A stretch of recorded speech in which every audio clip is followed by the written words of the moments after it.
Hello friends. आज हम discuss करने वाले हैं the regulation of bile secretion. इससे प्रीवियस लेक्चर में हमने डिस्कस किया था the functions of bile. The regulation of bile को समझने से पहले हमको जो डायग्राम हम डिस्कस कर चुके हैं मैनी टाइम्स, उस डायग्राम को एक बार और समझना पड़ेगा और उसकी हेल्प से ही हम रेगुलेशन को समझ सकते हैं। तो देखिए, डायग्राम कुछ इस तरीके से होता है रेगुलेशन का।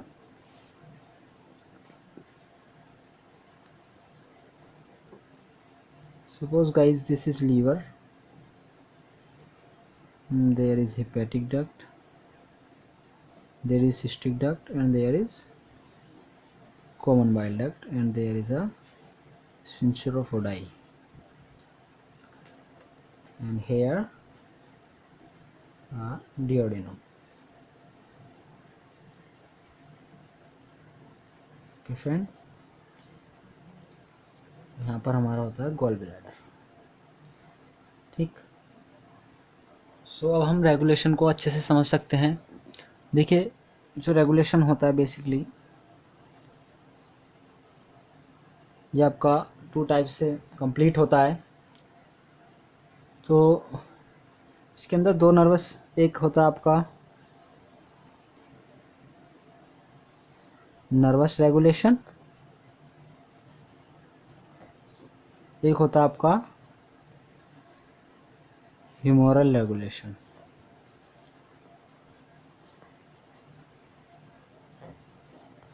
जो नर्वस रेगुलेशन होता है ये आपका वेगस नर्व के थ्रू होता है और ये आपका कुछ केमिकल्स के थ्रू होता है। केमिकल्स मीन्स एक तरीके से हार्मोन्स। ठीक। तो अब हम डिस्कस करने वाले हैं, सबसे पहले हम डिस्कस करेंगे नर्वस रेगुलेशन। ओके फ्रेंड्स, देखिए, जो नर्वस रेगुलेशन होता है, सबसे पहला पॉइंट तो इसके अंदर ये होगा कि जो इसको कंट्रोल करता है एक तरीके से वेगस नर्व करती है। तो इसको हम इस तरीके से लिखेंगे कि vagal stimulation increases bile secretion।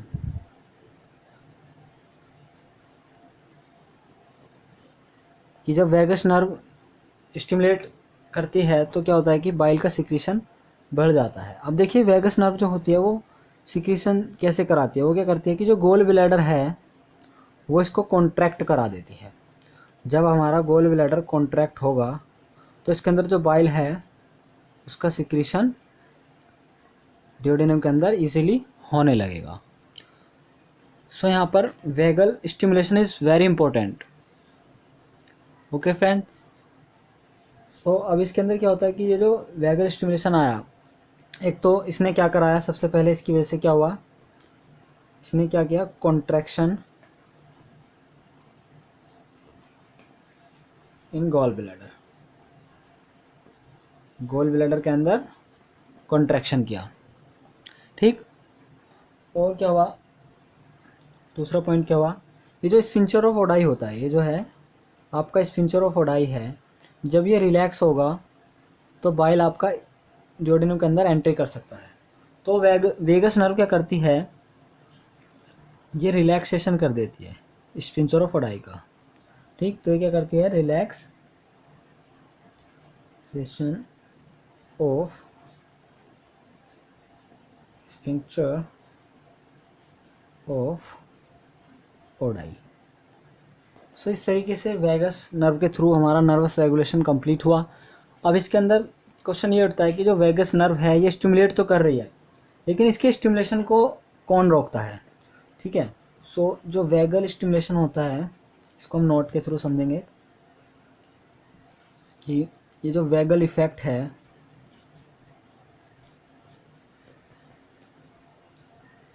on bile secretion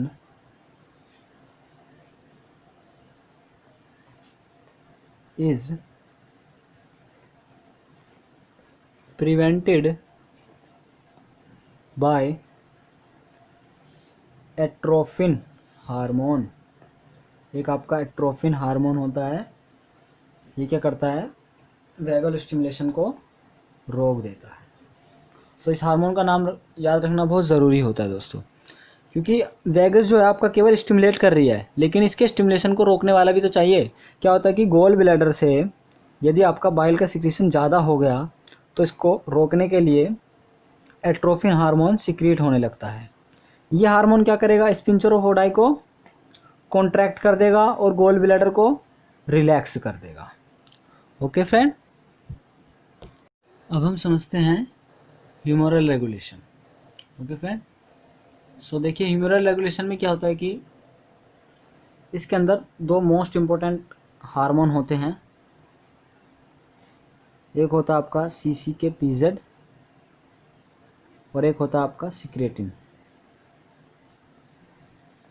ठीक, ये दोनों हार्मोन ही मेन हैं। अब ये दोनों हार्मोन सिक्रीट कहाँ से होते हैं, सिक्रीट फ्रॉम डिओडिनम। ये दोनों हार्मोन आपके डिओडिनम से सिक्रीट होते हैं। सो अब देखिए जो डिओडिनम होता है, देखिए ये हमारा ये स्टोमक है, ये हमारा डिओडिनम, सपोज यहाँ से यहाँ तक ये हमारा डिओडिनम है। ओके फ्रेंड, सो डिओडिनम के अंदर क्या होता है, कुछ एसिड प्रेजेंट होते हैं। सो ये एसिड क्या करते हैं, ये स्टिमुलेट करते हैं बाइल सिक्रीशन को। ओके फ्रेंड, अब बाइल सिक्रीशन को स्टिमुलेट कैसे करते हैं, ये क्या करते हैं, CCK-PZ और सिक्रीटिन को रिलीज़ कराने में हेल्प करते हैं। ठीक, सो आपका CCK-PZ और एंड सिक्रेटिन जो होता है, ये दोनों क्या करते हैं, गोल ब्लैडर को कॉन्ट्रैक्ट कराते हैं। भाई जब गोल ब्लैडर कॉन्ट्रैक्ट होगा तभी तो आपका बाइल का सिक्रीशन हो पाएगा। ठीक, अब देखिए दोस्तों जो ह्यूमरल रेगुलेशन है इसके अंदर 2 पॉइंट्स बहुत ज़्यादा इम्पोर्टेंट हैं। ह्यूमरल रेगुलेशन में कुछ सब्सटेंस होते हैं। सबसे पहले होता है आपका कोलेरेटिक सब्सटेंस, ठीक, और दूसरा होता है आपका कोलेगोगुअस सब्सटेंस। ठीक, समझते हैं ये जो कोलेरेटिक सब्सटेंस है ये क्या करता है, बाइल का सिक्रीशन इंक्रीज करता है, लेकिन कहाँ से, it increase the bile secretion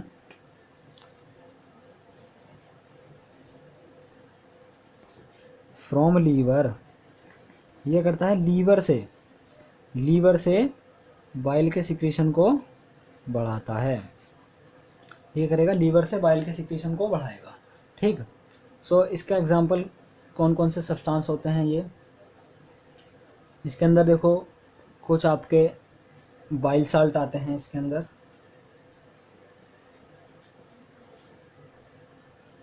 और बाइल एसिड। सो ये जो सब्सटेंस होते हैं ये आपके कोलेरेटिक सब्सटेंस है। ओके फ्रेंड, अब हम समझते हैं कोलेगस। ये क्या करते हैं, ये इंक्रीज करते हैं सिक्रीशन को from gall bladder. So it increase secretion from gall bladder. ठीक, इसका एग्जांपल क्या हो सकता है आपका, देखो एग्जांपल में आएगा आपका इसके अंदर फैटी एसिड, और आपका होता है इसके अंदर कैल्शियम आयन। ठीक, तो ये सब जो है ये कंटेंट हुए एक तरीके से कोलेगोस के अंदर आएंगे। इन सब का अल्टीमेटली गोल क्या होता है, ये सब क्या करते हैं, ये कॉन्ट्रैक्शन कराते हैं गॉल ब्लैडर में, contraction in gall bladder. Okay friends, so इस तरीके से हमारा रेगुलेशन, ह्यूमरल रेगुलेशन कंप्लीट हुआ। सो कंप्लीटली हमने रेगुलेशन ऑफ बाइल को कंप्लीट कर लिया है। Okay friends, thank you.